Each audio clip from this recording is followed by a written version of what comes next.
Bienvenue dans cette nouvelle revue de moi-même Jetfire, cette fois-ci Tauline Energon, figurine sortie il y a plus de 10 ans. Figurine qui est un hommage, un très beau hommage à Skids, G1, personnage qui est très effacé, très effacé, qui est revenu, on va dire, dans More Damage DI, qui est devenu un peu plus populaire avec son look et tout ça. Et moi, je l'avais acheté pour l'époque juste pour ça, en hommage à Skids, parce que c'était mon Skid Generation pendant quoi, 10 ans de temps. Et non, peut-être pas 10 ans de temps, parce que je l'ai pas acheté, je l'ai acheté en 2006, 2007. 2006, c'est ça. Puis c'est une figurine que j'ai toujours bien aimée. Une petite camionnette qui nous rappelle beaucoup une certaine évolution d'Ironite et de Ratchet G1. Mais une chose est sûre, c'est qu'il y avait eu, je pense, un exclusif, ou je sais plus trop, mais il y avait sorti un Ironite et un Ratchet de même. Parce que c'est vraiment un hommage. C'est ça, c'est un hommage à trois personnages. Ironite, Ratchet et Skids. Fait que c'est vraiment un mélange de tout. Vraiment bien. Fait que la camionnette, elle roule très bien. Comme vous voyez ici, il y a une bout de mon plastique que on va se dire. Et... Excusez. Ça a cassé, malheureusement. Fait que cette partie-là, ici, je la mets simplement de côté. Et aussi, ça a brisé ici. Fait que je peux plus bouger cette partie-là sur le bas-joint. Fait que ça peut être juste une antenne, puis former le fusil comme ça. Bref, une arme à énergon de communication. C'est vraiment assez chouette. Mais bon, aussi, il y a quand même du rouge ici. Une place pour mettre les sparks. Une échelle, double échelle. Vraiment chouette. Et quand même des détails. Bon, ici, il y a des portes. Il n'y a pas de détails ici sur les phares, malheureusement, comparé en avant. Mais ça reste quand même cool. Vue d'en dessous. Et justement, cette figurine est spéciale parce que le robot est tout en arrière. Et en dessous, c'est comme une genre de... une plateforme d'attaque, on va dire. Comme Ironhead et Ratchet G1. Fait qu'il n'y a rien de robot qu'on voit que ça, comme ça. Signe Autobo ici. Bref, vraiment génial. On va comparer, bien entendu, à la version Skids Generation. Qui est simplement génial comme figurine. Et on ne s'attendra pas plus là-dessus, puis on va commencer la transformation. Et c'est bien simple. On détache les deux panneaux de la plateforme. On l'enlève comme ça. On met la plateforme de côté. Et c'est ça le mode robot. C'est ça le robot. Comme ça. Ok, c'est tout ça est le robot. Les jambes sont ici, les bras sont ici. Fait que vous comprenez le reste. On écarte en haut, on met ça les portes vers le haut. Les bras, on les ramène ici vers l'avant, comme ça. Et les bras, jambes, ici bien entendu, c'est le torse, qui représente le devant du véhicule, un peu, on en remarque un peu, qui modifie un peu, mais ça représente vraiment cette partie-là. Et on, comme d'habitude, on ramène ça, les pieds, on les ramène ça comme ça. On peut ramener aussi les canons ici comme ça pour mettre les pieds, mais moi, je laisse faire. Fait qu'on écarte les pieds. Et ce qui reste à faire, c'est que la tête est sur un système d'arrail. On fait juste pousser comme ça et le remettre comme ça. Et pour nous avons notre Tauline en mode robot. Voici une comparaison avec Skid Generation, mais là j'avoue qu'ils sont ben trop. Faut les espacer un petit peu. Vraiment, on voit qu'ils sont vraiment beaucoup plus massifs là-dessus. Par contre, il y a moins de détails que la version Generation. Mais ça n'a pas vraiment rapport à part la couleur, vraiment, puis le mode alternatif.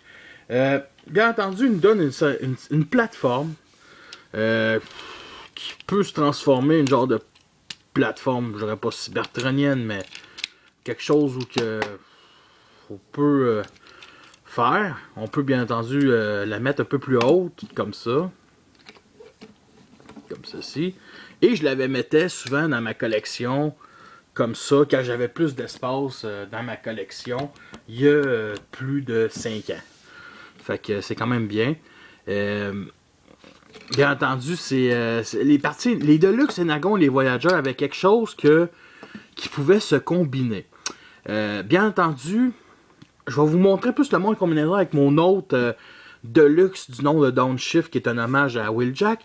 Mais lui, les deux peuvent un peu... on va transformer lui Avant toute chose, excusez-moi, on va s'occuper. Sa tête est quand même belle.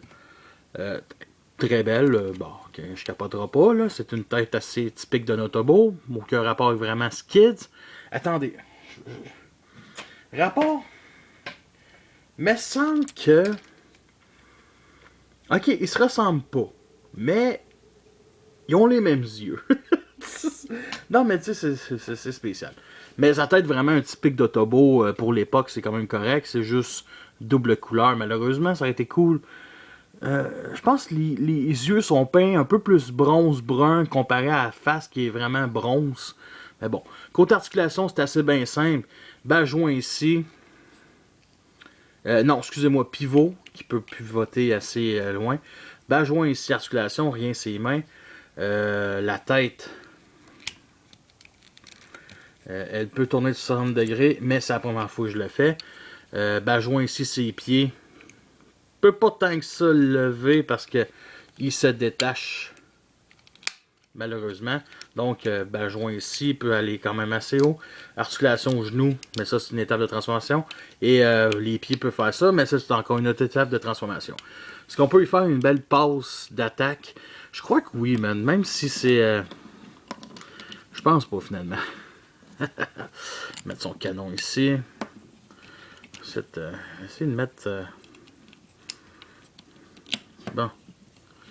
Ouais. Finalement, pas tant tout. Par contre, si on décide de faire le contraire, de mettre comme ça, comme une poignée, et de le mettre comme ça, comme un fusil que tu tiens à double poignée, on va dire, bon. C'est assez très limité côté articulation, mais bon, on peut faire ça. C'est pas la meilleure figurine que j'ai. Elle révolutionne à rien, tant qu'à ça. Bien entendu, on va le transformer justement dans son super mode combineur en Deluxe. Et en Deluxe, il garde bien entendu les mêmes affaires, les bras, la tête. On ramène ça un peu comme en mode véhicule. Et on ramène les jambes comme ça. On place les pieds comme ça en mode véhicule. Et on n'a rien qu'à sortir les canons. Excusez. J'ai pas d'ongles. Comme ça. Bon. Foutu bras. Et on peut ça peut se mettre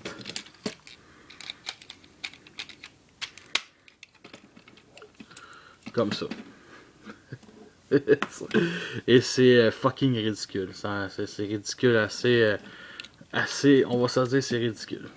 Mais bon, pour au moins. C'est son mode cybertronien. Qu'est-ce que tu veux que je te dise? Non, mais sérieux, c'est pas le meilleur de luxe.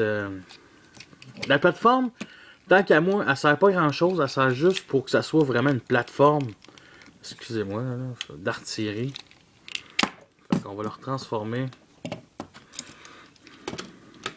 en mode robot. Check la plateforme. L'idéal, c'est vraiment, il y a 3 trous 5 mm. Fait que vous comprenez un peu le concept qu'on peut mettre ça comme ça. Non, excusez, hein. Yes, sir. Non, la foutue antenne qui est pas capable de rester. Et bien entendu, on le met en arrière. Comme ça. Et bon, il n'y a pas vraiment de commande, mais ça peut faire ça. Ça peut vraiment faire ça. Malgré tout, est-ce que c'est une figurine qui en vaut la peine? Non. Je veux dire, vraiment. Je vous l'aurais dit oui il y a 5-6 ans. Mais aujourd'hui, sérieusement, non. C'est pas une mauvaise figurine, c'est pas la figurine la plus révolutionnaire. C'est un très beau hommage à Skids, à Ronald et Ratchet. Et une certaine époque, j'aurais sûrement fait un repeint d'Ironhide parce que je trouve que ça. Je peux pas dire que l'Ironhide Universe est vraiment mauvais parce qu'il est pas exceptionnel. Mais je pourrais dire que si j'aurais eu un Ironhide comme ça, je l'aurais sûrement jamais acheté un Universe. Avant toute chose, j'aime beaucoup les missiles ici, ses côtés. Puis les chenilles ici aussi, qui ont aussi des roues. Fait que, sur ça, je vous laisse et à la prochaine.